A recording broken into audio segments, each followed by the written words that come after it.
Easiest cupcake, no ময়দা, no oven, even বিটারটাও লাগবে না। আসসালামু আলাইকুম। প্রথমে এই রুম টেম্পারেচারে থাকা একটি ডিম, 1/3 কাপ চিনি, আমি ব্রাউন সুগার ব্যবহার করেছি, 1/4 কাপের মতো দিয়েছি সয়াবিন তেল, এটা ব্লেন্ড করে নিব। তারপরে এটি যেই পাত্রে সব কিছু মিক্সড করব, শুকনো উপকরণগুলো সেখানে ঢেলে নিলাম। এবারে দিয়ে দিলাম আটা, 2 টেবিল স্পুনের মতো কোকো পাউডার, 1/2 টিস্পুন মতো বেকিং সোডা। এই সব কিছুকে চালনি দিয়ে চেলে নিব।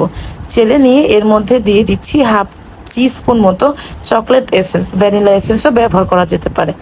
এই সব কিছু ভালো মতো মেখে নিয়ে আমি কুসুম গরম পানি দিলাম 2 টেবিল স্পুনের মতো। এখানে কুসুম গরম দুধও দেওয়া যেতে পারে, যে কোনো মিল্ক। আর তার সাথে কিশমিশ দেওয়া যেতে পারে আখরোট, যেমন আমি দিয়েছি শুধু আখরোট।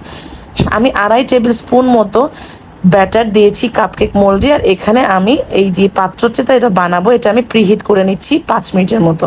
তারপরে ব্যাটারগুলো দিয়ে কাপকেকগুলো ভিতরে বসিয়ে দিচ্ছি।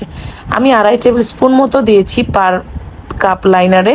আপনারা চাইলে 2 টেবিল স্পুন করে বা 1.5 টেবিল স্পুন করেও দিতে পারেন। আমার টোটাল 7টা কাপকেক হয়েছে। আর যদি 1.5 টেবিল চামচ বা 2 টেবিল চামচ মতো দেন, তাহলে 10 থেকে 12টা কাপকেক ইজিলি হবে। আর অবশ্যই ব্যাটারগুলো কাপকেক মোল্ডে ঢালার পরে ট্যাপ ট্যাপ করে এয়ার বাবলসগুলো বের করে নেবেন।